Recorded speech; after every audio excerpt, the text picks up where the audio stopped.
ఫలితాలన్నీ ఇంకా దాదాపుగా కొలిక్కొస్తా ఉన్నట్టున్నాయి.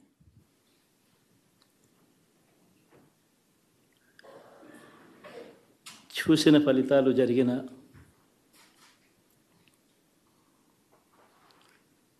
పరిస్థితులు చూస్తే నిజంగా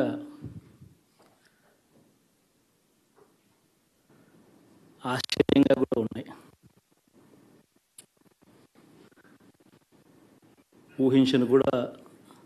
ఊహించలేదు ఇలా జరుగుతుందని, ఇలా వస్తాయని కూడా. బట్ ఎస్,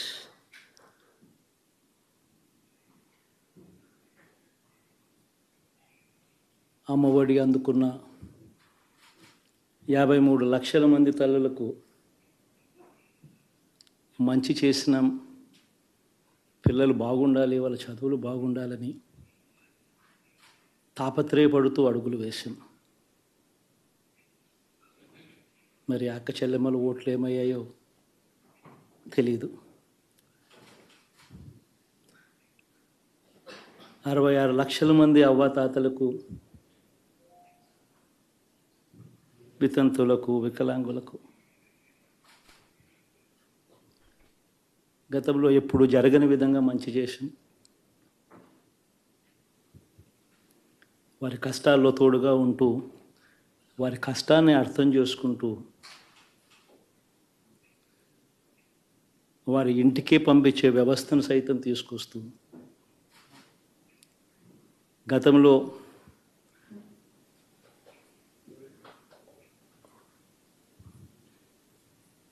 మా ప్రభుత్వం అధికారంలోకి రాకమునుపు ఇస్తూ ఉన్న చాలని పెన్షన్ నుంచి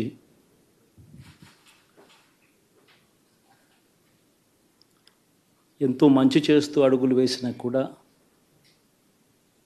ఆ అవ్వాతాతలు చూపిన ఆప్యాయత ఏమైందో కూడా తెలియడం లేదు. దాదాపుగా 1,05,00,000 మందికి,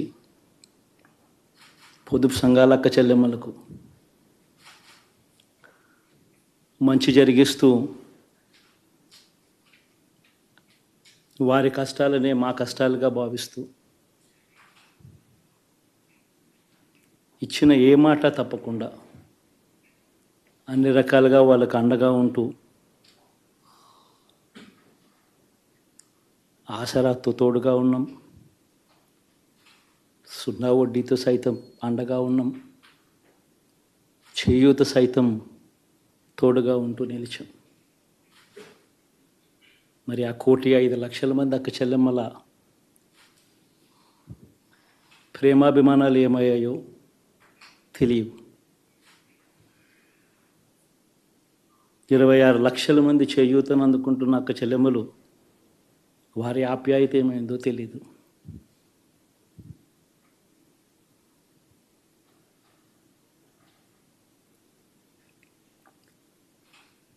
పిల్లల చదువుల కోసం ఏ తల్లి ఏ తండ్రి ఇబ్బంది పడకూడదు అని మొట్టమొదటిసారిగా పూర్తి ఫీజులు ఇస్తూ తీసుకొచ్చి అందగా నిలిచాం. చదువుల్లో ఎప్పుడూ చూడని మార్పులు తీసుకొచ్చాం.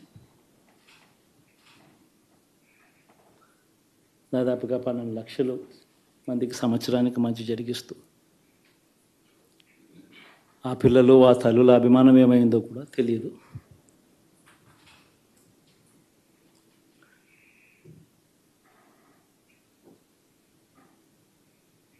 దాదాపుగా 54 లక్షల మంది రైతన్నలకు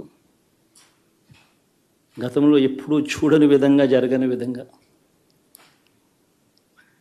పెట్టుబడికి సహాయంగా అందించే కార్యక్రమం మొట్టమొదటిగా జరిగింది మన ప్రభుత్వం వచ్చాకే.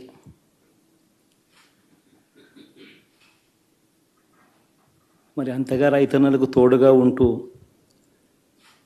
రైతన్నలకు రైతు భరోసా ఇవ్వడం కానీ, సమయానికే వారికి ఇన్పుట్ సబ్సిడీ ఎప్పుడు జరగని విధంగా సీజన్ ముగిసేలోగానే ఇచ్చే కార్యక్రమం కానీ, ఉచిత ఇన్సూరెన్స్ కానీ, పగటిపూట 9 గంటలు ఇచ్చే కార్యక్రమం కానీ, ఉచిత విద్యుత్ ఇచ్చే కార్యక్రమం కానీ, మరి 1/2 కోటి మంది రైతన్నల ప్రేమ ఏమైందో తెలియదు.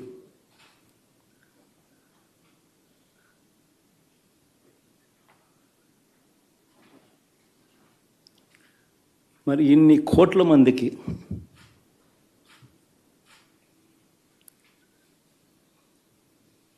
పేదవాడికి తోడుగా ఉంటూ ఆటో డ్రైవర్లు నడుపుకుంటా ఉన్న వాళ్ళు ఆటోలు తోలుకుంటూ టాక్సీలు తోలుకుంటూ ఇబ్బంది పడకూడదని వారికి అండగా ఉంటూ ఓ వాహనమిత్ర, నేతన్నలకు అండగా ఉంటూ ఓ నేతన్న నేస్తాం, మత్స్యకారులకు తోడుగా ఉంటూ మత్స్యకార భరోసా,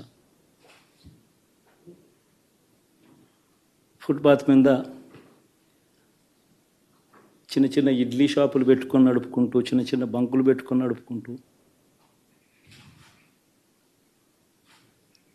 చిన్న చిన్న వ్యాపారాలు చేసుకుంటా ఉన్న వీళ్లకు, నా అక్క చెల్లెమ్మలకు, నా అన్నదమ్మలకు మంచి జరగాలని ఆరాటపడుతూ వాళ్ళకు ఒక తోడు, నా రజకులకు, నా నాయి బ్రాహ్మణులకు, నా టైలర్లకు అని అండగా ఉంటూ వారికి ఒక చేదోడు. మరి ఇన్ని లక్షల మందికి ఇంత మంచి చేసి, ఇన్ని కోట్ల మందికి, లక్షలు కూడా కాదు, కోట్ల మందికి మంచి జరిగించి, ఎప్పుడు జరగని విధంగా మేనిఫెస్టో అంటే ఒక చెత్తబుట్టలో పడేసే డాక్యుమెంట్ కాదు. ఒక మేనిఫెస్టో అంటే ఒక బైబిల్ అని, ఒక ఖురాన్ అని, ఒక భగవద్గీత అని మొట్టమొదటి రోజు నుంచి కూడా భావిస్తూ ఏకంగా 99% వాగ్దానాలు అమలు చేసి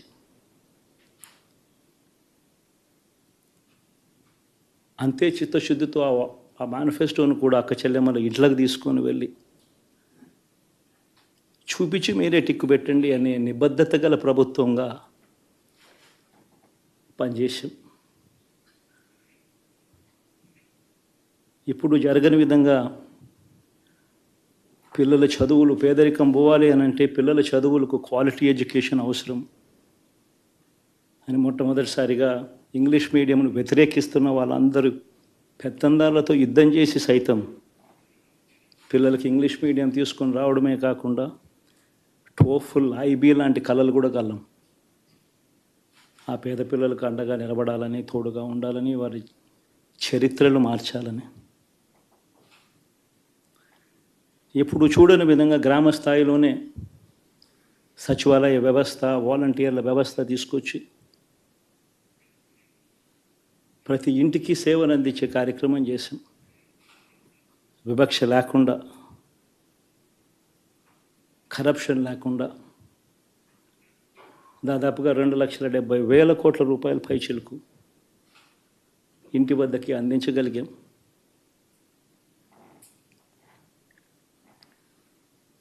ఇప్పుడు చూడని మార్పులు తీసుకురావడమే కాకుండా ఒక చదువుల రంగం అయితేనేమి, ఒక విద్యారంగం, ఒక వ్యవసాయ రంగం అయితేనేమి, ఒక వైద్య రంగం అయితేనేమి, ఏ పేదవాడు ఎప్పుడూ ఇబ్బంది పడకూడదు అని ఎప్పుడు ఊహించని విధంగా మార్పులు తీసుకొస్తూ పేదవాడికి అండగా నిలబడగలిగాం. విమెన్ ఎంపవర్మెంట్ అంటే ఇది, మహిళా సాధికారత ఇది అంటే ఇది అని ప్రపంచానికి చాటి చెప్పగలిగాం. సోషల్ జస్టిస్ అంటే, సామాజిక న్యాయం అంటే ఇది అని ప్రపంచానికి చూపించగలిగాం. మరి ఇన్ని గొప్ప మార్పులు చేసిన తర్వాత, ఇన్ని కోట్ల మందికి మంచి జరిగిన తర్వాత మరి అభిమానం ఏమైందో, ఆ ఆప్యాయత ఏమైందో తెలీదు.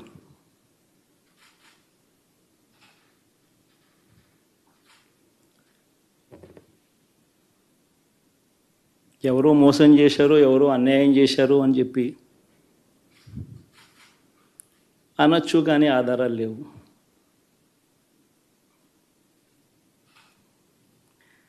ఏం జరిగిందో దేవుడికి తెలుసు. పెద్ద నేనైతే చేయగలిగింది ఏమీ లేదు. ప్రజల తీర్పు తీసుకుంటాం, కానీ మంచి చేయడానికి మాత్రం ప్రజలకు తోడుగా ఖచ్చితంగా ఉంటాం. వాయిస్ ఆఫ్ ది వాయిస్లెస్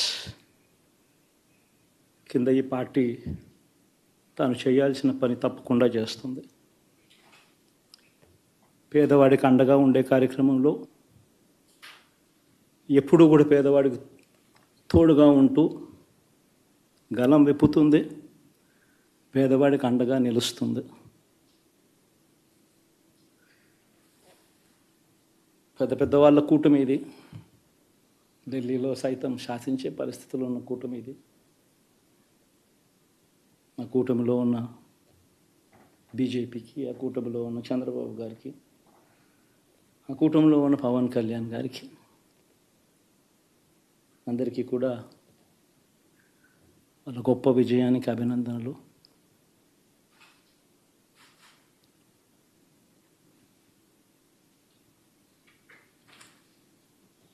ఓడిపోయినా కూడా నా ప్రతి కష్టంలో కూడా తోడుగా అండగా నిలబడిన నా ప్రతి నాయకుడికి, ప్రతి కార్యకర్తకు, ప్రతి వాలంటీర్కు, ప్రతి ఇంట్లో నుంచి వచ్చిన ప్రతి స్టార్ క్యాంపెయినర్గా నాకు తోడుగా నిలబడిన నా అక్క చెల్లెమ్మలకు, అన్నదమ్ములకు, మీ అందరికీ మనస్ఫూర్తిగా మీ అందరికీ కూడా కృతజ్ఞతలు తెలియజేస్తా ఉన్నాను. ఏం జరిగిందో తెలియదు, కానీ ఏమి చేసినా, ఎంత చేసినా ఇంకా 40% ఓటు బ్యాంకు మాత్రం తగ్గించలేకపోయారు. ఖచ్చితంగా మళ్ళీ ఇక్కడి నుంచి లేస్తాం.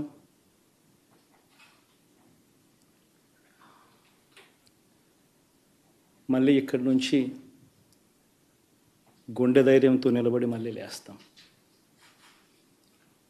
ప్రతిపక్షంలో ఉండడం కొత్త కాదు, పోరాటాలు చేయడం అంతకన్నా కొత్త కాదు. నా రాజకీయ జీవితం అంతా కూడా ప్రతిపక్షంలోనే గడిపా, ఈ 5 సంవత్సరాలు తప్ప. పోరాటాలే చేశా. రాజకీయ జీవితంలో ఎవడు చూడని కష్టాలు కూడా అనుభవించా.